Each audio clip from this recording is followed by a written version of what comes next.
안녕하세요, 세레나입니다. 오늘은 천국열쇠 두 번째 단락 기묘한 천직 첫 번째 시작하겠습니다.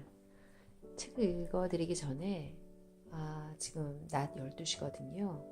햇살이 정말 너무 예뻐요. 하늘에는 파란 어떻게 구름 한 점 걸려있지 않고 저렇게 고르게 옅은 파랑으로 하늘이 덮여 있거든요. 어느 시간대에 들으실지는 모르지만 밤이던 아침이던 낮이던 모두 행복하셨으면 좋겠습니다. 시작하겠습니다. 프랜시스 치점이 9살 되던 해 어느 봄날 아침, 프랜시스는 식당에서 아버지와 함께 아침 식사로 핫케이크를 먹고 있었다. 그날은 비가 오고 있었으나 토요일이었고 연어를 낚기에는 가장 알맞은 날씨였으므로 프랜시스는 매우 기뻤다. 어머니는 강낭국 오트밀 냄비를 들고 와 아버지와 프랜시스의 접시에 바쁘게 덜어주고는 자기도 식탁에 앉았다. 낡은 저지바지에 낚시용 장화를 신은 아버지는 큰 체구를 앞으로 숙인 채 말없이 오트밀을 먹기 시작했다. 아버지 알렉스 치점은 트위드사이드 읍내에 있는 제3어장의 주인이다. 프랜시스는 아버지와 함께 어장에 나가서 낚시질을 하는 것을 좋아했다. 아버지는 고기를 많이 잡는 날이면 기분이 좋아서 커다란 알사탕을 사주곤 하였다. 부자간의 정은 그것만이 아니었다. 일요일이 되면 성당에 가서 미사 참례를 끝내고 함께 산에 올라가 산딸기와 산복숭아를 따기도 했다. 그런 때는 어머니도 함께 가는 일이 있었는데 어머니가 가는 날은 마치 소풍이나 들놀이를 나온 것 같은 기분이었다. 아침 식사가 끝나자 어머니는 식탁 맞은편에 앉아있는 아버지에게 말했다. 알렉스, 오늘 밤은 좀 빨리 들어오셔야 해요. 읍내에서 시민음악회가 있으니까요. 아버지는 잠자코 있었다.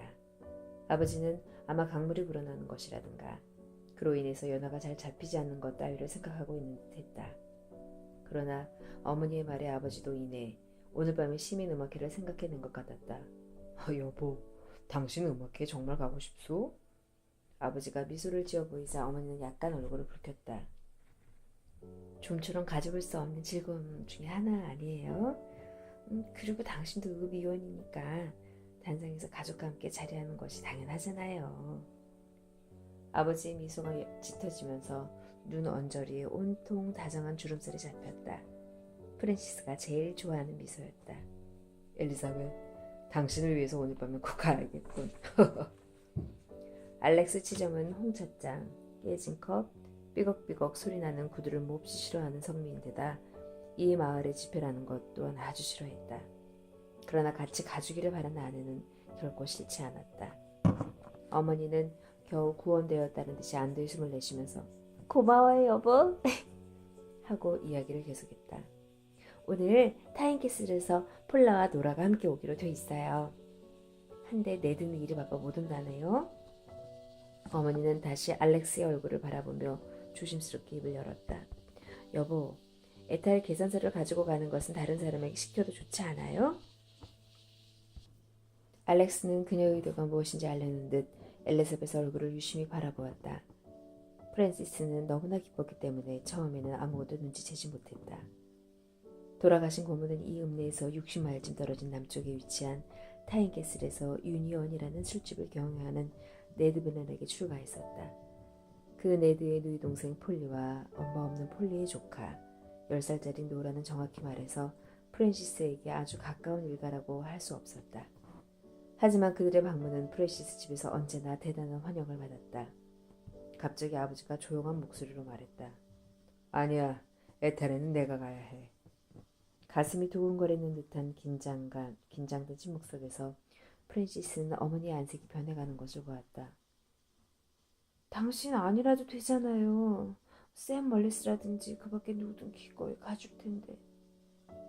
아버지는 뭐라 대답은 하지 않았으나 스코틀랜드인 특유의 배타적인 자존심이 상해서인지 말없이 어머니를 쳐다볼 뿐이었다. 어머니는 좀 흥분해 있었다. 이제는 부끄러움도 체면도 따지고 있을 때가 아니라는 듯이 아버지의 손을 잡았다. 날 안심시켜줘요, 알렉스. 요전에 어떤 일이 일어났는지 당신도 알잖아요. 그게서 또 위험한 사태가 벌어졌다는 걸. 아버지는 커다란 손으로 어머니의 손을 잡고 안심시키려는 듯 침착한 어조로 말했다. 내가 남몰래 간다면 당신도 싫을 거야, 안 그래? 그는 웃으면서 벌떡 일어났다. 빨리 갔다 오겠어. 당신과 플리가 대단하게 생각하는 음악회에 늦지 않도록 말이야. 아버지의 말에 지고 말았지만 어머니는 근심스러운 얼굴이 되어 장화를 신는 아버지를 지켜보았다. 프랜시스는 풀이 죽어 시무룩해졌다. 어쩐지 무서운 일이 일어날 것 같은 예감도 들었다. 사실 아버지도 다른 때와 달리 마음에 걸리는 것이 있는 것처럼 프랜시스를 바라보면서 다정한 목소리로 말했다. 넌 오늘은 집에서 기다리고 있거라. 엄마는 아주 바쁘니까 네가 도와드려야 해. 손님들이 올 때까지 여러 가지 준비할 게 많을 게다. 실망이 찬 눈에 눈물이 가득 껴 앞이 보이지 않았으나 프랜시스는 싫다고 말하지 않았다. 그는 어머니의 손이 위로하듯 어깨를 꼭 잡아주는 걸 느꼈다. 아버지는 문 앞에서 잠깐 걸음을 멈추고 애정이 가득 찬 눈으로 두 사람을 한번 바라보고는 잠자코 나갔다. 정오가 되자 비는 그쳤는데도 프랜시스는 웬일인지 우울하게 느껴졌다. 그리고 시간 가는 것도 몹시 지루하게 여겨졌다. 근심에 쌓인 어머니의 굳은 얼굴을 들 수 있는 한 보지 않으려 했었지만 사정을 잘 알고 있는 프랜시스도 걱정이 되어 견딜 수가 없었다. 그들 치즘 일가는 이 조용한 읍내에서는 잘 알려진 집안이었다.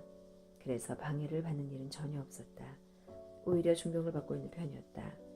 그러나 매달 아버지가 어획고 조사를 나가는 어업회사의 본사가 있는 에타릅내에는 전혀 다른 공기가 감돌고 있었다.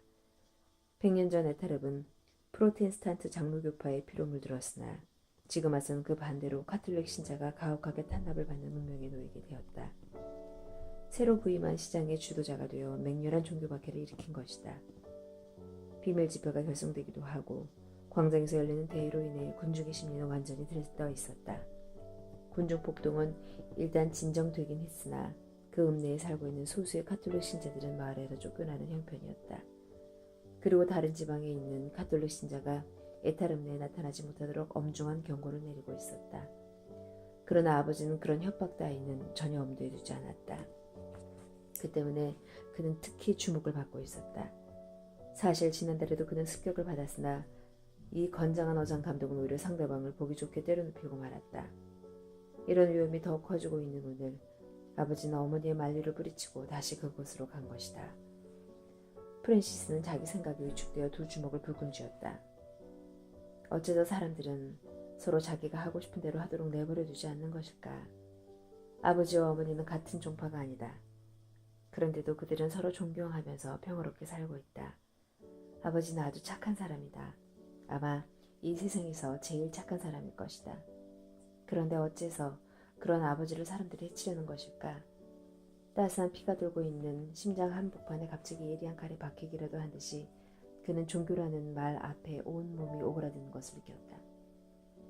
같은 하느님을 제각기 서로 다른 방법으로 예배해야 한다 해서 왜 사람들은 서로 미워하지 않으면 안 되는 것일까?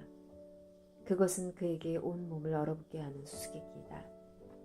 4시에 역에서 손님을 맞이해 집으로 돌아오는 도중 프레지스는 같은 또래의 노라가 명령하게 말을 걸어왔으나 내키지 않는 마음으로 들어주면서 물 웅덩이를 뛰어넘곤 했다. 폴리 아주머니의 엄마는 그들 뒤에서 나란히 걸어오고 있었다. 그는 왠지 오늘 불길한 일이 닥쳐올 것만 같아 무거운 마음을 감당할 수가 없었다. 노라가 쾌활하게 제잘거리고 있는 것도, 갈색 끈이 달린 새 옷을 입은 깔끔한 그녀의 모습도, 그를 만나 굉장히 기뻐하는 모습까지도 프랜시스는 조금도 기뻐해 주지는 못했다. 프랜시스는 침울한 얼굴을 한 채 카넬 게이트의 깔끔한 낮은 회색 석조 건물인 자기 집에 이르렀다. 집 앞은 여름이 되면 아버지가 곽꽃과 베고니아를 가꾸는 잘 손질된 작은 정원으로 되어 있으며 번쩍번쩍하는 현관과 티끌 하나 없는 들침개는 지나치게 깔끔한 어머니의 성격을 잘 나타내준다. 새하얀 커튼을 친 창문 뒤로는 빨간 제라늄이 피어있다. 노라는 무척이나 기쁜 듯 쉴 새 없이 제잘거리고 있었다. 어머니가 차 마실 시간까지 안셀모 밀리와 함께 놀러가 했기 때문에 그들은 밖으로 나갔다. 프랜시스, 우리 재미있는 놀이 할까? 프랜시스는 처음 싫다고 했지만 노라가 말하는 것이라면 무엇이든지 기꺼이 들어주는 그였기 때문에 오늘도 끝내 뿌리치지 못하고 고개를 끄덕였다. 우리 안셀모 한번 골탕 먹이자. 노라는 재미있다는 듯이 웃어가면서 말했다. 프랜시스는 마당 모퉁이 있는 헛간에서 삽과 물 뿌리개를 가지고 나왔다. 그리고 노라가 시키는 대로 보리스가 우거진 땅에 2피트 정도의 구덩이를 파고 거기에 물을 부었다. 그런 다음 헌 신문지로 그 위를 덮었다. 노라는 그 신문지 위에 다시 마른 흙을 뿌려놓았다. 두 사람이 삽을 가지고 갖다 두고 다시 돌아왔을 때 안셀모 밀리가 흰 세일러복을 깔끔하게 입고 나왔다. 안셀모 어서 와. 노라는 수다를 떨기 시작했다. 우리 뭐하고 놀까? 안셀모는 점잖을 빼면서 말했다. 성당 놀이하자. 안셀모는 열심한 집안의 외아들이고 프랜시스와 함께 성 골룸바 성당의 성가대원이었다. 그는 때때로 성당에서 무릎을 꿇고 커다란 눈에 감동적인 눈물을 머금은 채 기도하곤 했다. 그럴 때 그 옆을 지나가던 수녀들은 그의 머리를 다정하게 쓰다듬어 주었다. 그러므로 모든 사람들은 그를 꼬마 성인이라고 불렀다. 오늘은 성 율리아 축일이니까 성당 놀이가 더욱 알맞아. 노라는 손뼉을 치며 말했다. 그래 저 보리스 밑에서 하자. 놀이가 아니라 진짜 기도하는 거야. 내가 신부가 되어 수단을 입고 성합을 가지고 가는 거야. 프랜시스 너는 내 복사가 되고 노라 너는 재단을 꾸민 수녀가 되고 하고 안셀모가 말했다. 안셀모는 신이 나서 하느님을 찬미하면서 열심히 기도를 하였지만 프랜시스는 불현듯 양심의 가책을 느꼈다. 그는 아직 자기 감정을 확실히 이해할 나이에 이르지는 못하였다. 안셀모 편에서 내 제일 친한 친구라고 하는데도 그의 지나친 신심 앞에서는 왠지 이상스러운 불편함을 느낄 뿐이었다. 하느님이란 그에게 있어 지독히 무서운 존재였다. 왜 그런지 자신도 몰랐다. 그러나 그는 그 감정을 깊은 내면에 숨기고 있었다. 주일학교 교리반에서 안셀모가 나는 구세주를 진심으로 사랑하고 찬미합니다. 라는 열정적인 말을 했을 때 프란시스는 호주머니 속에 있는 유리구슬을 만지작거리면서 온몸이 빨개지도록 부끄러움을 느꼈다. 그는 화가 난 얼굴로 집에 돌아와 느닷없이 유리창을 하나 깨뜨려버렸다. 어느 날 아침 정기적으로 병자 방문을 하고 있던 안셀모가 통닭구이를 학교에 가지고 와서 팍스턴 할머니에게 갖다 줄 것이라고 뽐냈다. 프란시스는 공부 시간에 몰래 교실을 빠져나가 통닭구러미를 놓아둔 응집실로 내려가 통닭을 빼내고 대신 썩은 동태 대가리를 넣어두었다. 통닭은 친구들과 함께 맛있게 먹어버렸다. 어부의 아내였던 팍스턴 할머니는 거짓말쟁이로 소문이 났는데 간 경화증 때문에 빼빼 말라가고 있었다. 그녀는 토요일 밤이 되면 카넬게이트에서 정신병자처럼 소란을 피우곤 하는 것이었다. 통닭을 잃은 안셀모의 눈물과 팍스턴 할머니의 저주는 프랜시스에게 깊고 어두운 만족감을 주었다. 그러나 지금은 그도 안셀모에게 다른 할 기회를 주고 싶은 마음에 주저하면서 천천히 말했다. 누가 앞에 설까? 물론 나지. 안셀모가 아주 뻐기며 말했다. 세 사람은 한 줄로 섰다. 노라의 드높은 노랫소리에 맞춰 행렬을 움직이기 시작했다. 보리스무트에 다가서자 안셀모는 합장한 손을 하늘로 벌렸다. 순간 그의 몸은 신문지로 덮어놓은 흙탕물 속에 풍덩 빠져버리고 말았다. 10초 동안 아무도 움직이지 않았다. 다음 순간 흙탕물 속에서 빠져나오려고 애쓴 안셀모의 울음소리가 노라를 웃기고 말았다. 안셀모가 엉엉 울면서 죄악이다! 이건 죄악이야! 하고 자지를 질 듯 외치고 있는 동안 노라는 정신없이 웃고 있었다. 그러면서 노라는 싸워봐 안셀모! 왜 프랜시스를 때리지 않는 거야? 하고 외쳤다. 싫단 말이야! 그런 짓은 안 해! 난 이쪽 뺨을 또 내놓을 거야! 하고 그는 집으로 뛰어가 버렸다. 노라는 배를 움켜쥐고 어쩔 줄을 모르며 프랜시스에게 매달렸다. 노라는 어찌나 웃었던지 숨이 막히고 눈물이 흘러내리고 있었다. 그러나 프랜시스는 웃지 않았다. 그는 우울한 얼굴을 하고 물끄러미 땅을 바라보고 있었다. 아빠는 애타름네에 가서 저기 우글거리는 속을 걸어가 있을 텐데 나는 왜 이런 쓸데없는 짓만 하고 있는 것일까? 차 마실 시간에 집에 돌아와서도 그는 계속 말이 없었다. 조촐한 바깥방에는 스코틀랜드식으로 손님을 접대할 준비가 이미 되어 있었다. 소박한 살림 중에서도 가장 좋은 접시와 그릇, 도금을 한 나이프와 포크가 식탁에 가지런히 놓여 있었다. 프랜시스 어머니는 폴리 아주머니와 함께 자리에 앉아 있었다. 어머니는 순진하고 조금 지나칠 정도로 진지한 얼굴은 어머니의 순진하고 조금 지나칠 정도로 진지한 얼굴은 불빛에 약간 상기되어 보였다. 그리고 때때로 시계를 흘끔흘끔 바라보곤 했다.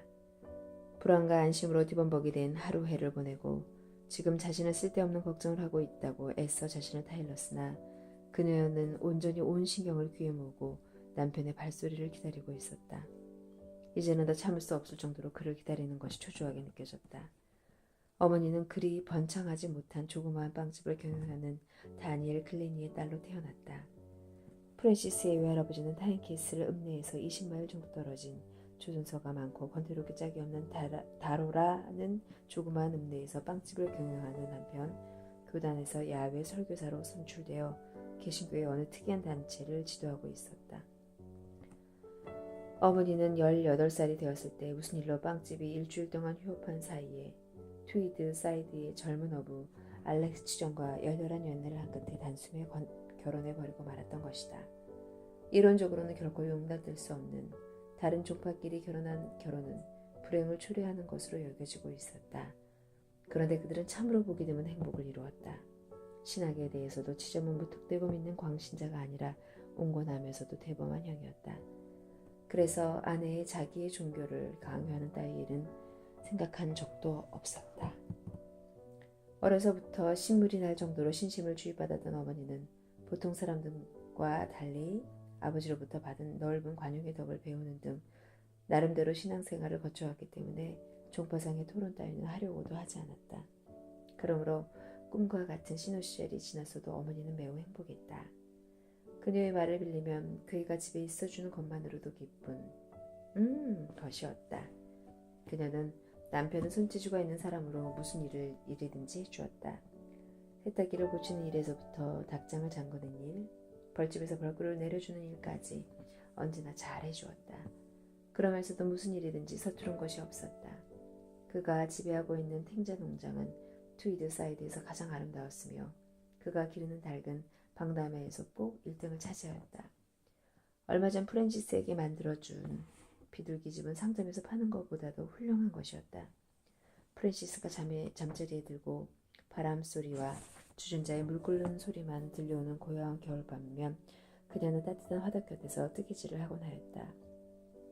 그럴 때면 젊고 건장한 그녀의 남편은 방 안을 이리저리 돌아보며 잠자코 무엇인가 일을 하고 있었다. 이때 그녀는 말할 수 없는 행복감에 상냥한 미소로 남편을 바라보곤 했다. 이제 어머니는 완전히 침착성을 잃은 눈으로 시계를 쳐다보았다. 이미 음악회에 가야 할 시간이 지나버렸다. 창밖에는 다시 구름이 모여들어 캄캄해지는 듯 하더니 굵은 국달한 빗방울이 유리창을 두드리기 시작했다. 그때 노라와 프란시스가 방으로 들어왔다. 그녀는 애써 마음을 가라앉히면서 아들의 근심스러운 시선을 피했다. 지금 들어오니? 폴리 아주머니는 두 아이를 곁으로 부르고는 어떻게 해서든 그 무거운 분위기를 바꿔보려고 했었다. 재밌게 놀았니? 그래 잘했대 노라야. 너 손 씻었어? 프랜시스 너 오늘 밤 음악회 간다니 좋겠구나. 나도 음악을 아주 좋아한단다. 노라야 좀 가만히 있지 못하겠니? 얌전히 있어야 해요. 이제 저녁을 먹을 테니까. 이제 더 이상 어쩔 수가 없었다. 조바심 치는 마음을 감추려 하면 할수록 더욱 마음이 불안해져 그는 그만 자리에서 일어나고 말았다. 알렉스는 기다리는 것을 단념해야겠어요. 자, 우리끼리 차 마시기로 해요. 그녀는 그것이 당연한 일이라는 듯이 억지로 미소를 지었다. 알렉스 이제 곧 돌아오겠죠. 차는 정말 맛이 좋았다. 빵과 과자도 잼도 어머니가 손수 만든 것으로 모두 다 맛이 훌륭했다. 그러나 여전히 긴장된 공기가 식탁 주위를 감돌고 있었다. 언제나 시치미를 뚝대고 프랜시스를 은근히 웃기던 폴리 아주머니도 농담을 잊어버린 듯 다정하게 앉아서 무릎을 꼭 붙인 채 찻잔을 들고 있었다. 아주머니는 이미 마흔을 바라보는 노처녀이다. 긴 얼굴은 피로해 보였으나 인상이 좋은 얼굴이었다. 약간 이상한 옷을 입고 있었지만 그 품이 있는 침착한 모습과 너그러운 듯한 태도는 퍽 교양이 있어 보였다. 레이스가 달린 손수건을 무릎 위에 올려놓고 있는 모습이라든가 모자를 새 깃으로 장식한 모습 등 그 모두가 다정한 인상을 주고 있었다. 생각해보니 말이에요, 엘리자벳. 그녀는 아주 자연스럽게 침묵을 깨뜨렸다. 밀린의 아들도 이 자리에 부를 걸 그랬나 봐요. 네드는 그 아버지를 잘 알고 있어요. 그 아이는 신학교에 간다지요, 안셀모 말이에요. 그러고 나서 그녀는 무엇이나 다 알고 있다는 듯 다정한 시선으로 프랜시스를 바라보았다. 프랜시스도 홀리웰에 보내는 것이 좋지 않아요? 그렇지, 프랜시스. 엘리사벳, 당신도 이 아이가 재단 위에서 강론하는 것을 보고 싶죠? 하지만 외아들이니까 안 돼요. 바로 그 외아들을 하느님은 아주 좋아하신답니다. 폴리 아주머니는 아는 척했다. 그러나 어머니는 미소도 짓지 않았다. 자기 아들은 틀림없이 위대한 사람이 될 거라고 바라보고 있었다. 유명한 변호사가 되든지 혹은 덕망 높은 의사가 되든지 어느 편이든 좋다. 그러나 성직에 몸을 던져 화려하기는커녕 쓰라린 일생을 보내야 한다는 것은 생각만 해도 견딜 수 없는 일이었다. 정말 알렉스가 빨리 돌아와 주었으면 좋겠는데 어떻게 된 일일까? 이렇게 있다간 우리 모두 음악회에 늦어버리고 말 텐데. 틀림없이 아직 계산이 끝나지 않아서 늦는 거예요. 폴리 아주머니는 무언가 골똘히 생각하는 어조로 말했다. 어머니는 완전히 침착성을 잃고 침통할 정도로 풀이주고 있었다. 아마 지금쯤 합숙소에 돌아와 있을지 모르겠어요. 에탈에서 올 때는 언제나 그곳에 들르곤 하니까. 어머니는 어떻게 해서든지 불안한 감정을 억누르려고 필사적이었다. 아마 우리들의 일단은 잊어버리고 말았는지도 모르지. 아주 성미가 급한 사람이니까. 그러고는 잠깐 말을 끊었다가 앞으로 5분만 더 기다려보죠. 폴리, 차나 한 잔 더 하실래요? 하고 애써 말했다. 차를 다 마시고 난 다음에는 더 이상 기다릴 수가 없었다. 불안한 침묵이 계속되었다. 무슨 일이 일어났을까? 이제는 돌아오지 않는 것일까? 엘리사벳은 걱정이 되어 더 이상 자신을 억제할 수가 없었다. 불길한 예감이 서린 얼굴로 대리석 시계 쪽으로 다시 한번 시선을 던지는 어머니는 벌떡 일어났다. 폴리, 잠깐 실례하겠어요. 빨리 다녀올게요.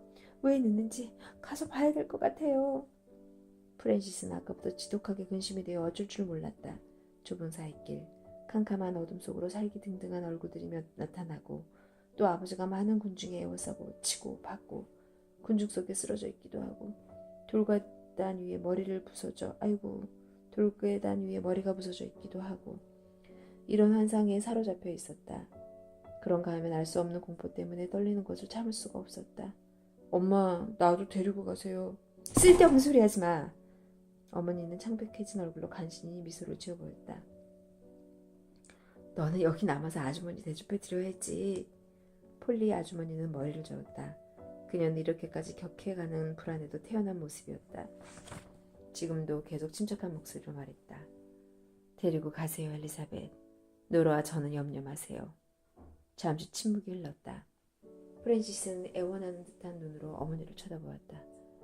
그래, 그럼 따라오렴. 어머니는 그에게 두꺼운 외투를 입혀주고 주었다.